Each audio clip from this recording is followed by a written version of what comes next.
بسم اللہ الرحمن الرحیم۔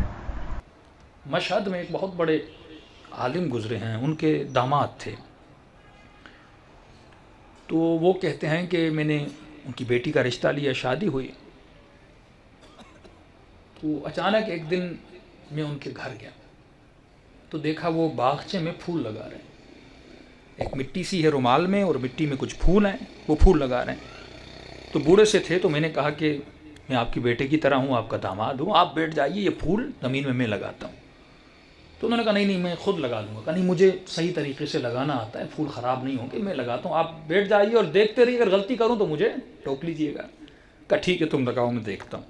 کہتے جب وہ پھول میں نے اس مٹی سے نکال کر اور گھر کی مٹی میں ڈالا تو انہوں نے کہا دیکھو پھول کو صحیح طریقے سے جھاڑنا، اس پہ جو مٹی لگی ہوئی اس کی جڑوں میں اس کو صحیح طریقے سے جھاڑنا۔ میں نے قبلہ پھول کو جب مٹی میں لگایا جاتا ہے تو اس کی جو نرم مٹی ہے گیلی وہ پھول پہ ہونی چاہیے تاکہ وہ صحیح طریقے سے بڑھ سکے۔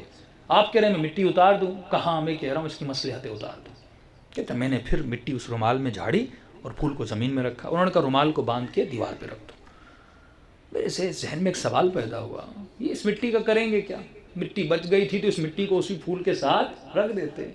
تو میں نے کہا دیکھیے میں آپ کا داماد ہوں، آپ کے گھر میں آیا ہوں، ظاہر ہے مجھے بھی آپ کی سیرت سے کچھ سیکھنا ہے، مجھے بھی آپ کی زندگی کا طرز عمل اپنانا ہے، آپ عالم ہیں، مولانا ہیں، یہ خود بھی طالب علم تھے، اس کی وجہ کیا ہے؟ انہوں نے کہا میں آج صبح مشہد میں ایک میدان ہے، میدان سعدی، وہاں سے گزر رہا تھا اور وہاں پہ ایک باغچہ ہے جو پھول بیچتا ہے، اس نے یہ پھول مجھے لا کر دیے۔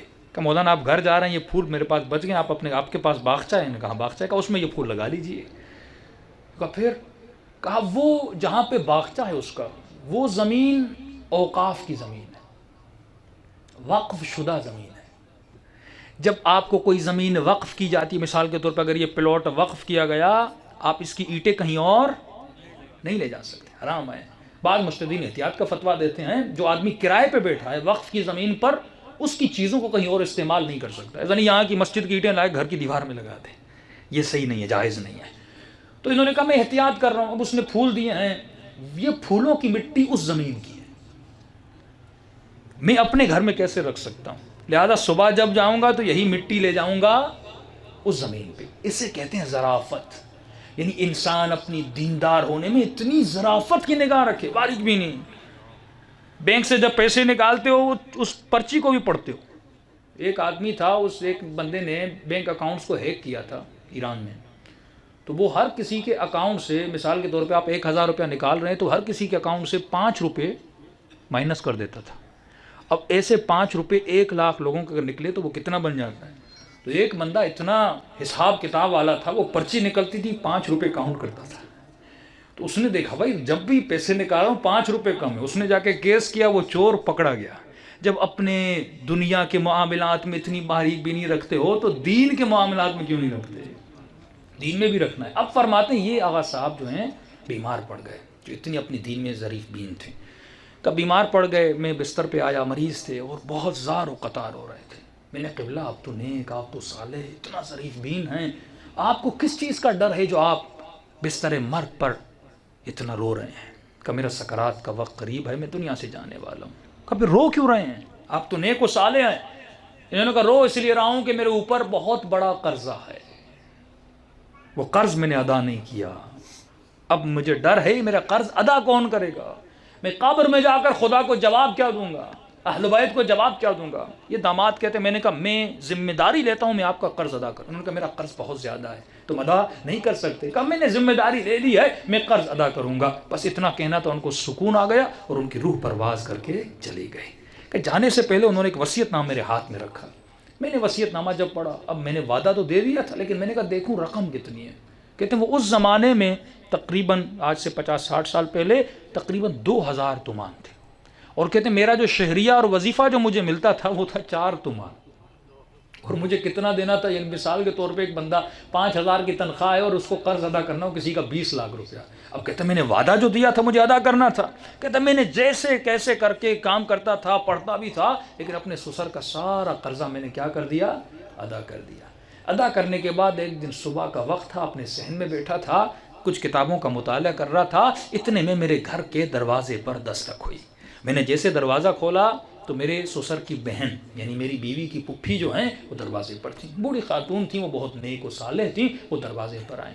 انہوں نے کہا کہ بیٹا آپ کی بیوی کہاں ہے؟ میں نے کہا وہ سو رہی ہیں، اندر آئیے۔ انہوں نے کہا نہیں مجھے تمہیں سے کام تھا، کچھ بات تمہیں بتانی تھی۔ کہ کون سی بات ہے؟ کہ رات میں نے حاج آغا کو اپنے بھائی کو خواب کے عالم میں دیکھا ہے۔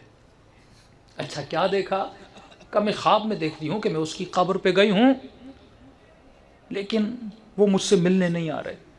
1 گھنٹہ خواب میں ہو گیا، 2 گھنٹہ ہو گیا، 3 گھنٹہ خواب کے عالم میں، اب میں بیٹھ کے تھک گئی۔ اب میں اس کی قبر سے اٹھ کے جانے والی تھی، اتنے میں دیکھا کہ میرا مرحوم بھائی دوڑتا ہوا میرے پاس آتا ہے۔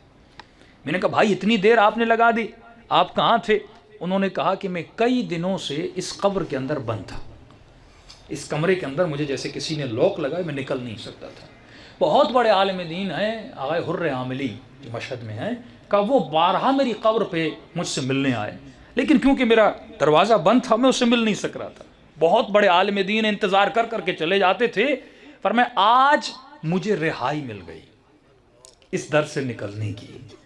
ایک وعدہ میرے داماد نے مجھ سے کیا تھا، اس نے پورا کر دیا، تو یہ میرے گھر کا دروازہ کھل گیا اور آج وہ مجھ سے ملنے آئے۔ تو میں نے کہا اتنی بار آئے اور میں نہیں ملا، میں جلدی سے نکلا اور ان سے گفتگو کر رہا تھا، لیکن دور سے میں تجھے بھی دیکھ رہا تھا۔ میں نے کہا اب یہ بیٹھی ہوئی ہیں میری قبر پہ، بیٹھی رہیں، جب ان سے گفتگو ختم ہو جائے گا۔ اب میں نے دیکھا تم جانے والی ہو، میں نے ان سے خدا حافظی کی اور میں سیدھا آپ کے پاس دوڑتا ہوا گیا۔ تو انہوں نے کہا کہ بہن جب میرے داماد سے ملو اسے کہنا کہ فلاں دکاندار ہے، اس سے جا کر مل لے۔ کہ کون سا دکاندار؟ ایک بقال نامی شخص تھے، سمسار جسے فارسی میں کہتے ہیں، جو دھاگے واگے کپڑا وپڑا بیچتے تھے، ان کا دکان تھا کپڑے کا، کہ ان سے جا کر ملے۔ انہوں نے کہا شاید ان کے اوپر بھی ان کا کوئی قرضہ ہو۔ کہ میں نے خدا حافظی کی، دوسرے دن کہتا میں اس دکاندار کے دروازے سے گزرا اور میں نے سلام کیا، اور بوڑھے بہت نیک شخص تھے۔ میں نے کہا کہ ہمارے جو سسر تھے ان کا کوئی آپ کے پاس قرضہ ہے؟ انہوں نے کہا مجھے یاد تو نہیں ہے، کہ پھر بھی آپ چیک کر لیں۔ کہتا انہوں نے وہ رجسٹر لیا اور چیک کیا، ایک ایک نام لیا، وہاں پہ لکھا ہوا تھا ہاں انہوں نے مجھ سے 6 میٹر کپڑا لیا تھا، اور اس وقت ان کی جیب میں پیسے نہیں تھے۔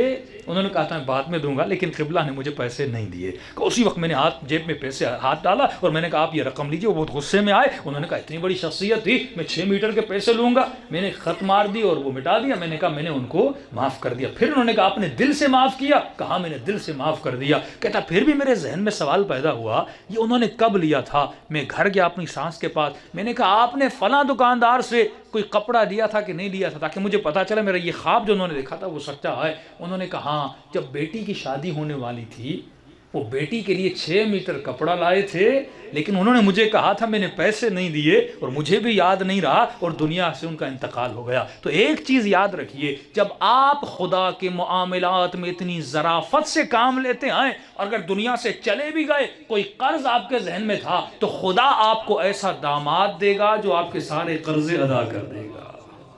یہ نعمت الہی ہے۔ بہت سارے لوگ مر جاتے ہیں، کوئی قرض ادا کرنے والا نہیں ہوتا، لیکن جب آپ دین خدا میں محتاط رہتے ہیں، خدا خواب میں آنے کی اجازت بھی دیتا ہے، خدا ایسے وسیلے فراہم کرتا ہے تاکہ آپ کے جانے کے بعد آپ کی قضا نمازیں بھی پڑھے، آپ کے جانے کے بعد آپ کا قرضہ ادا بھی ہو جائے۔ لیکن یہ کب ہوگا؟ جب مومن کے دل میں ایمان پیدا ہو جائے، جب وہ دین میں ظریف دین بن جائے۔ اس لیے معصوم فرماتے ہیں ہر شب جمعہ ہزارہ گنہگار وادی برہوت سے آزاد ہو جاتے ہیں۔ معصوم فرماتے ہیں مومن جب شب جمعہ آئے تو زیادہ سے زیادہ اپنے مرحومین کو یاد کیا کرو۔ ایک روایت میں آئے، فرمایا جن کے والدین مرحوم ہو گئے، فرمایا ہر شب جمعہ تمہاری بوڑھی ماں تمہارے در پہ آتی ہے، تمہارا بوڑھا باپ تمہارے گھر پہ آتا ہے، اور کیا سوال کرنے آتی ہے؟ میرے لال مجھے کوئی خیرات دو، مجھے کوئی ثواب دو۔ معصوم فرماتے ہیں یہ غافل انسان پوری رات سوتا رہتا ہے، یہ کھڑی رہتی ہے یہاں تک کہ صبح ہو جاتی ہے۔ ملائک کہتے ہیں اب جانے کا وقت ہے، کہتی ہے نہیں اب اٹھے گا نماز پہ، مجھے کچھ نہ کچھ تو خیرات دے گا، لیکن فرماتے سورج نکل جاتا ہے، یہ غفلت کی نیند میں سوتا رہتا ہے، یہ بوڑھی ماں اور مرحوم روتا ہوا جاتا ہے اور